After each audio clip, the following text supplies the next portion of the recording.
I know, me too.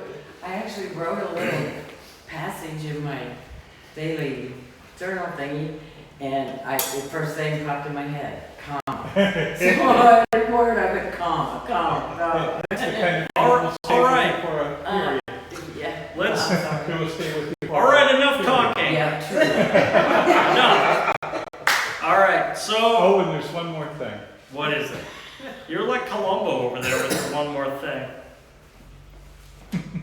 I used to love that show. But, all right, it's good to see you, everybody. I was out of town the last week. I went to Pittsburgh to visit my dad, who has prostate cancer, but he's looking good. And so, toward the end of that trip, I met up with Scott in Pittsburgh. We spent a few hours in Ohio Monday night, and then we came back here. It was a long haul, and Scott's still speaking to me, so that's like, Yay. So just thank you, man, for everything that you've done, everything on the highway, for being here. You appreciate it. So, not by Jason Reedberg, who's staring up at the ceiling like an asshole, but by everyone else. All right. There you go. Jason Reedberg should have to sit up here. He'd be a more substantial target. I was just staring at the back of the phone. Yeah. All right. I'm gonna do something that I've been doing. I just want to ask everyone: are there any events coming up that you want other people to know about? Because we can tell them right now. I know August 20th at the Thrall Public House. Mark is from Gumbo Bottoms, is going to be reading out there. That's a reading that I know about. I can tell you, I've added something else to our schedule here. There is a poet from Terre Haute, Indiana, named S.E. Rustin, who is going to be here on October 10th. He's going to bring his lovely wife. I think they're coming in for the weekend, but my idea is, like, I told him, fit as many Terre Haute people in your car as you can and bring them out here. And he immediately started talking to me about doing the same thing and bringing people from this region of Missouri to Terre Haute. So that's part of what I've always dreamt of, is turning it into sort of an artist exchange program, or maybe like summer camp. But so hopefully we get to do more of that. I would love to take some of you folks to Terre Haute if that's something you want to do at some point in the future after October. So hopefully we get to do that. And so that actually kind of rounds out our calendar, because next month on September 12th, which is a Saturday, which is the very next day that we will be in here, I'm having what I'm referring to as the first Poets Memorial Day, where you have to come in and read poems by someone who is no longer with us. You cannot read your own poems. If you read your own poems, I will make you sit down, because it needs to be about other people from time to time. And so we're going to do that September 12th. October 10th, S.E. Russell will be here from Terre Haute. And then in November, Amber Koch will be here from West Virginia. And if you have to pick and choose between a reading to go to for the rest of the season, come in November. Amber is wonderful. She's one of my oldest friends, and you will love her. And then I'm going to try to squeeze some other poets onto those bills, but that's what I know right now, until November 7th. So, and then we will start figuring out next year what it's going to look like. And if you're a reader that hasn't read here as a feature, and that's something you'd like to do, get my info before you leave, and we can talk about that. Because next year is wide open, because I haven't even thought about it, to be honest. All right, so enough of my, what do you got there? August 30th, there's an open mic happening at Prairie Barn in St. James. What time? It's 3 to 5 on Sunday. A Sunday. That's August 30th. That is the perfect date. That is the perfect time to do a Sunday reading.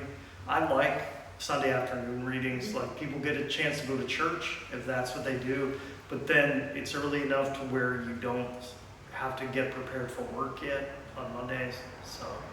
They do it the last Sunday of every month. from So that's 9 to 5. every month, okay. So is it just, they just do a straight open mic every It's month? just a straight open mic. Cool, cool. Well, I've been looking for other places to go, so that'll be good. And I know people have been ready to run me out of town on the rail, so there's that. Thank you, Kate. I wouldn't have known about that otherwise. So what time is it? It's 3 to 5. 3 to 5? Mm-hmm. I'm probably gonna end up messaging you and being like, Caitlin, what was the name of that place? But just anticipate. All right. So with that, we are going to bring up Scott Laudati. Scott is the author of many books and the creator of many pizza paintings and other paintings of other sorts. He plays a lot of great music because, unlike me, he's a multitasker. I was born with only one questionable gift at best. So, Scott has his new book here with him, Rainbow Road. If you don't have it, you should get it. I fully intend to do that sooner rather than later. I can show you the book right here. This is what it looks like. Scott's got some over on his table. He's more than just a pretty face for the Handsome Man Society. But, all right, without further ado, I'd just like to welcome up Mr. Scott Laudati.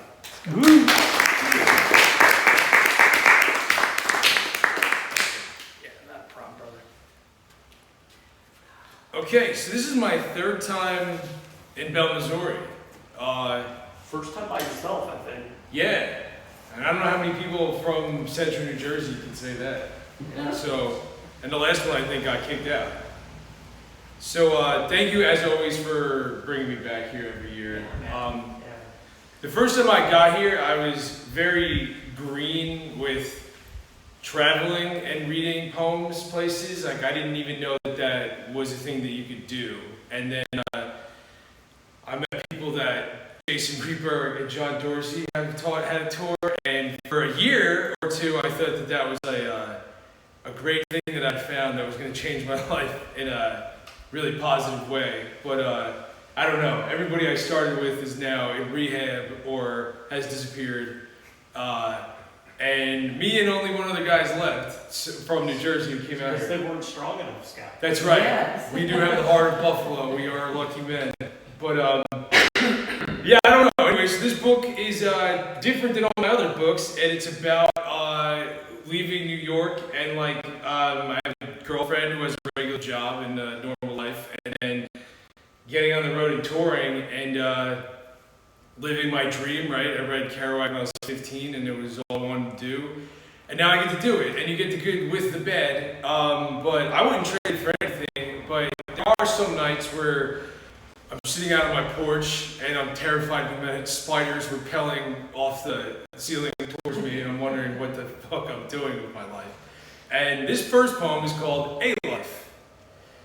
I used to walk around and look at alleys or hidden corners of parks and think, when I finally lost everything, I could be homeless here. But then I got older and I left New York. I drove through Appalachia and the sand-stalled Midwest, and I finally made it to Montana, where the wheat was so healthy, it was almost gold, and no money had ever talked to that land. It had escaped this whole experiment. It remained free.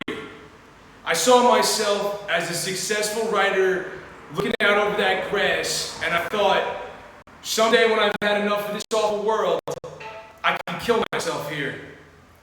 And that's why I leave instead of just signing a lease, because it's hard on my soul to stay.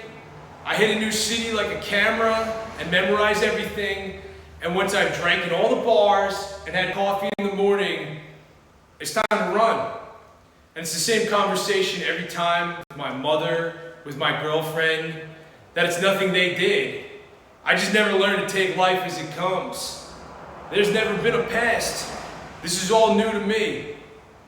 Maybe you know what I mean, because I've looked at women with the old soul eyes who have stood on this dirt before, and they know for sure that this is just one life, and so it will be again. But not me. I clocked in with clean lungs, a boy that learned fear, who became too sad to cry, who didn't know there would be a second chance. So always remember, if there's nothing left to lose, run for the finish line. And always remember, this is the fight of the fucking century every single time. And always remember that death will be easier.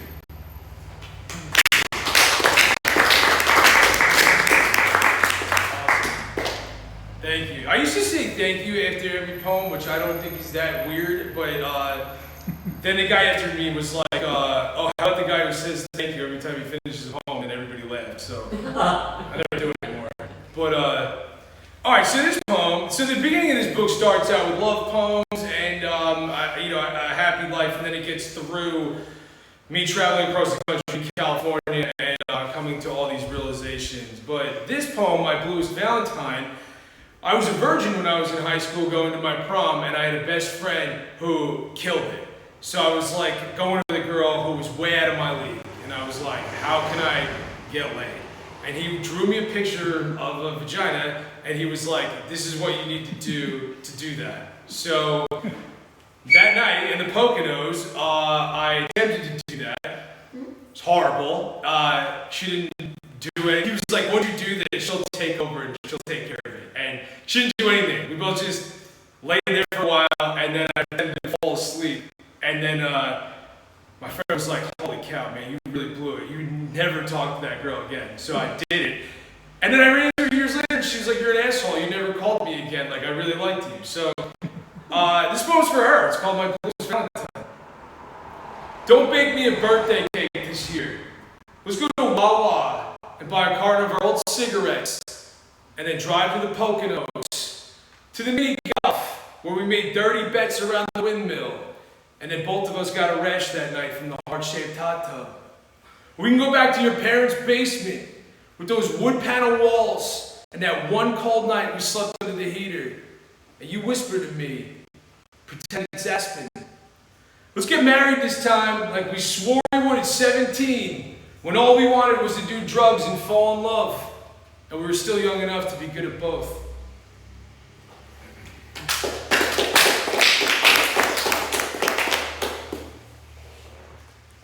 Alright, so on that tour that I keep referring to, I never heard the term polyamory before. I think everybody in New York has to work too many jobs to have the time to be polyamorous, but everybody now is poly. And I realized that, like, the people I was encountering, I don't know if it was the people I was friends with who were bringing out these people of ill repute or not, but there seemed to be no focus on writing poems at all. But everybody was really interested in getting everybody back to their house and sleeping with everybody. So this one's about that. It's called We Write Poems About Bullshit. They write poems about polyamory in Kansas City. They write poems about guys who couldn't make them come in Lawrence. They write poems about gunfights in Little Rock, and they write factory poems everywhere. I write love poems about a Puerto Rican girl who stabbed me 15 years ago. I write poems about aliens and my dog and absolutely nothing important. But I never write about girls with hoop earrings and Staten Island accents and Ugg boots and sweatpants with Josie stitched across the ass cheeks, even though it's what I've spent almost my entire life thinking about. We all write nothing but bullshit, and no one who isn't trying to be a poet themselves will ever read any of this nonsense anyway. What's up, Mark? Thanks for coming out, man. Alright, I'm going to read one more love poem, and then we're just going to get into road poems. I'm lucky. I moved to New York when I just broke up with a girl 15 years ago, and I was like, I'm going to be single the rest of my life. I'm going to hook up with as many people as I can, and in 1 month I ended up with my girlfriend, and we've been together ever since. Which is great, but sometimes I look back and I wonder what else was out there. And this one is called 2 a.m. or Dawn. You look over at her sleeping sometimes, and you wonder, is this the last one? Your bags are still packed, clothes unwashed, mattress still on the floor, a leftover from the last tenant who lived here with nothing stable. On that mattress, my first nights in New York, I knew in my heart that love was just a relic from centuries that had been covered by dust. And there was nothing left of me to exhume those centuries, or at least find someone who still believed. But then you're there, and you realize you've been there for weeks now, and you ask yourself, when did this happen? Was it the night a bartender recognized you, so he put a black marker through the bottom of the tab? Maybe. Or the night you choked out the taxi driver who refused to drive her back to Manhattan? Where have these years gone? It was winter, I think, because I remember her boot prints in the first snow, the barista who put a shot in our coffee for an extra $1, the subway kid playing Crocodile Rock on a clarinet, and how our boss didn't come to work that day because a snowplow hit his car, so none of us did anything. And I forgot for a while that people are inherently bad. You look over at her sleeping sometimes, and you know you've gotten old. You don't talk to bartenders anymore. You don't go anywhere with a line. You don't even feel so bad about kids in cages. You look back and realize you made all the wrong friends, dated all the wrong girls, said I love you to all the wrong people, and it makes you exhausted, but it never makes you fall asleep. You think about all the hearts you've been handed and how they all came with a curse, except this one. This one is still easy. We are not the same, but we are simple. And like the amen after an arduous homily, you can bow your head and be thankful. For the first time, asking nothing from anyone. For the first time, happy you're here instead of anywhere else. And if you're afraid nothing will ever be new again, just remember the last time you were free and how you spent it all praying to be found.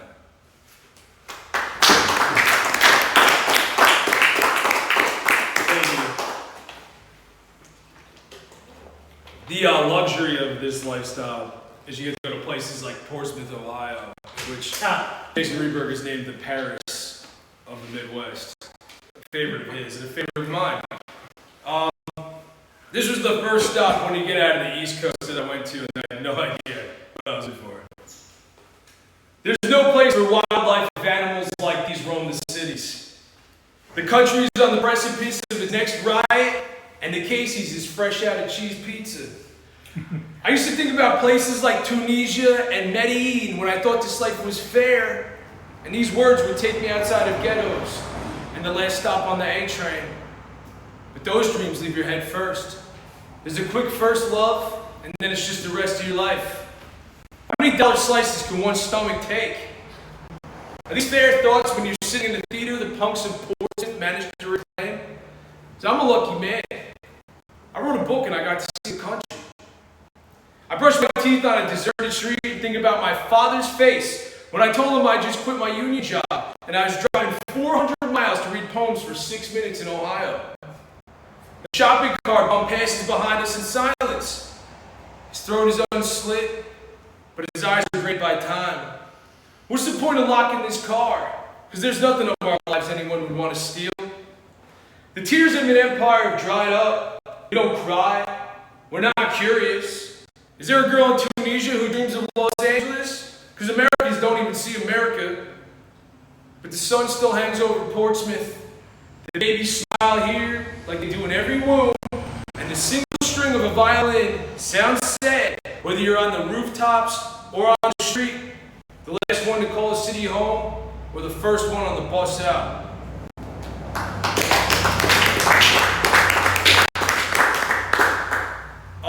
One of the, if you're lucky, you get invited back to somebody's house when you're doing these shows, and more often than not, they have a couch that absolutely stinks, but it's better than the floor, I guess. And cats seem to be involved in this a lot. Like, they're like, "Oh, don't worry about the cat. The cat's not going to bother you." And the cat either starts playing with the blinds at 3 a.m. or it's pissed on the couch or the blanket at some point, and it's just that faint stink you get that comes up from under the couch cushions. This one is called "What Does Your Couch Smell Like?"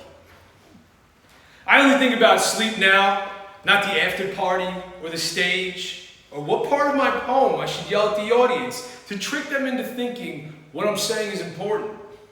I had a love seat in Kansas City that sagged in the middle. The bed 3 people had hung themselves above in Bell. The air mattress in St. Louis was okay, but after a bottle of Jameson and 10 Budweisers, so was anywhere. When I was young, this was all I wanted. To see every statue in every square. Confederate or conqueror, it did not matter. And all I know now is the parking lots, how to dry a towel on a back seat, which barista is most likely to give me a free beer. But it's all material for the great story, right? All I have to do is write it. A day off in Oklahoma, maybe. A white pillow under my head and coffee from anywhere but a gas station. When did I get too old for any of this to matter? I have to collect 1,000 nights now to write a poem, and none of them ended a good night's sleep.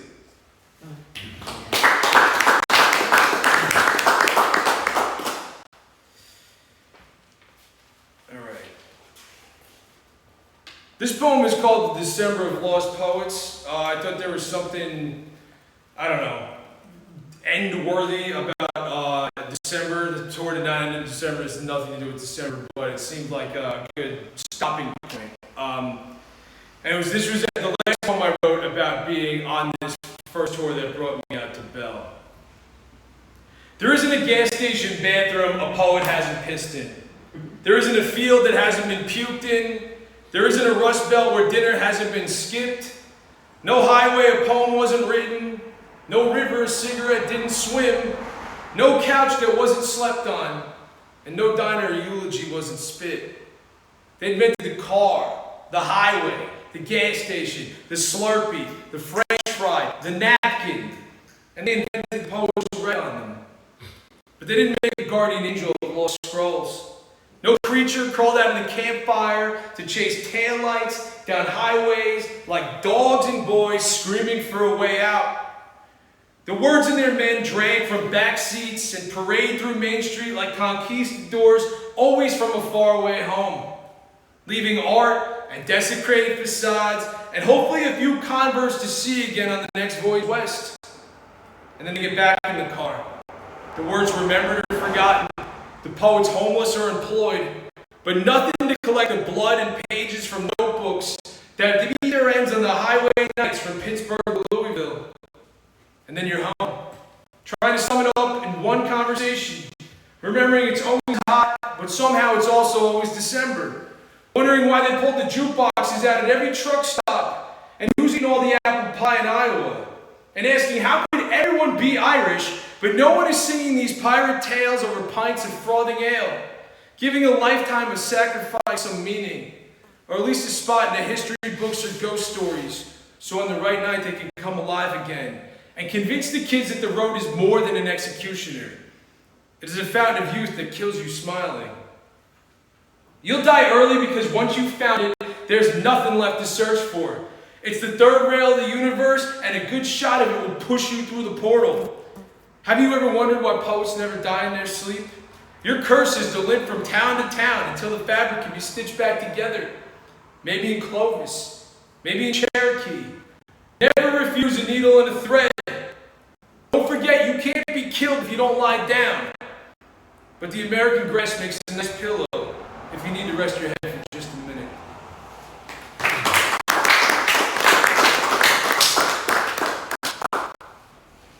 Alright, I think I'm going to do two more. That sound good? You want, man? Yeah. Alright, sick. Real quick, thank you, Mark, John, Jason, Robin, John, for always hanging out and coming out for these things. Thank you, Andrew, and I can't remember your first name. So. Diane, sick, for coming out from Rolla. Thank you very much.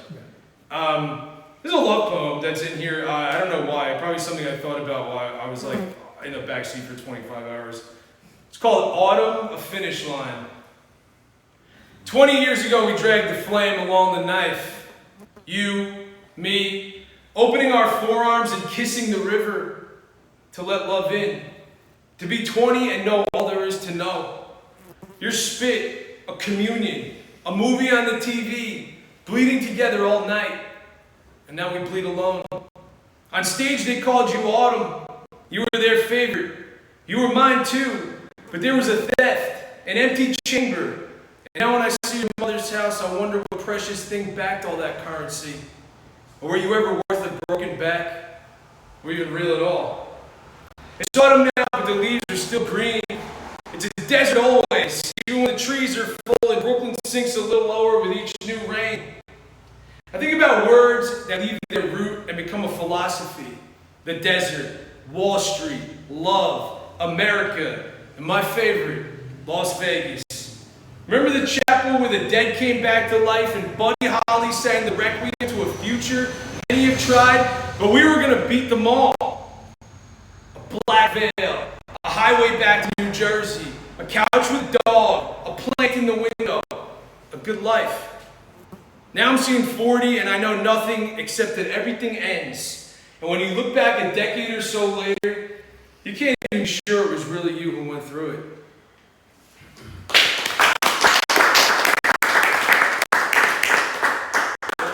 So, this is like I'm going to tell a very brief story. I thought I was going to have a movie made, and nothing ever happened with it. But I was out in California for a really long time, which I feel like is a great place for an East Coaster to go when it's all over, and you have nothing left to look forward to because you put all of America behind you at least. You reach the end somehow, and the romantic thing we do is just walk out into the water and drown. But eventually you go back.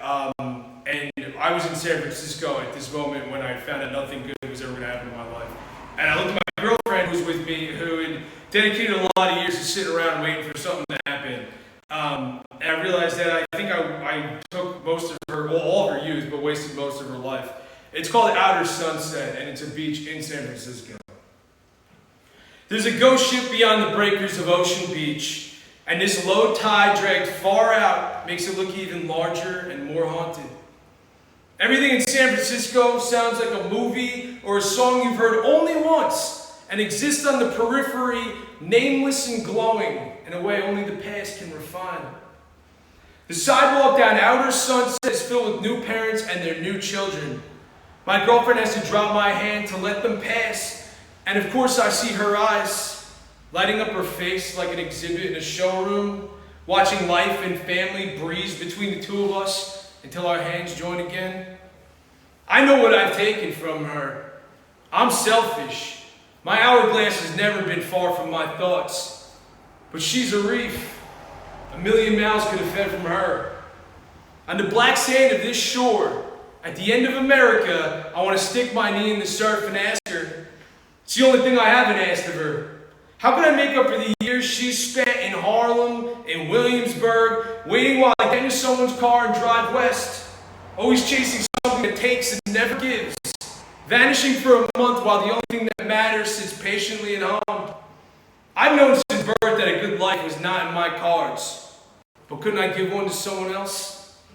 And there she is, center of all life, kicking the surf with cold water goosebumps, children laughing in the sand all around us, dogs with no leashes charging the small waves, the last wildflower between me and the ghost ship that no one ever sees. I had to reach the other side to put a period on my life. The Pacific baptizing all my second chances, California still the promised land, the last poem I will ever write, never to begin again.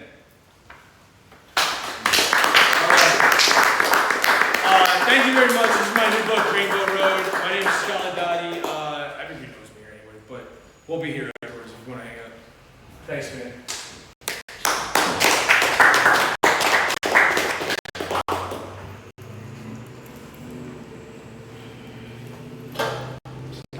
Thank you. So I'm going to ask everybody, because there's no one on this list right now, who wants to read on the open mic? I will give you 5 minutes to come up here and use this pen to sign your name while I pee. You can do that. And whoever wants to read when we get going again, in the meantime, while I go to the bathroom, if you want to talk to Scott, buy his book, buy 3 copies of his book, give them to your friends or your enemies, doesn't matter. So I will be right back. Get on that list.